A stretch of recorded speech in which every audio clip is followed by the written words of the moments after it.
Want to keep what's behind you private during your WhatsApp video calls on your iPhone? Here's how to easily blur your background. First, open up your WhatsApp application on your iPhone. Make sure you're ready to start a video call or are already in one.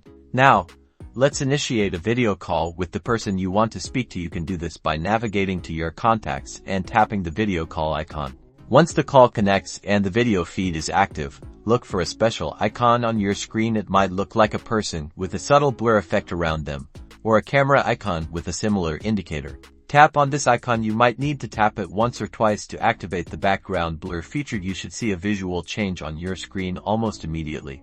And there you have it, your background is now beautifully blurred, drawing all the attention to you and giving your video calls a more professional and private feel. This feature is perfect for when you're on the go, in a busy environment, or simply want to maintain a more discreet conversation. Enjoy your enhanced privacy.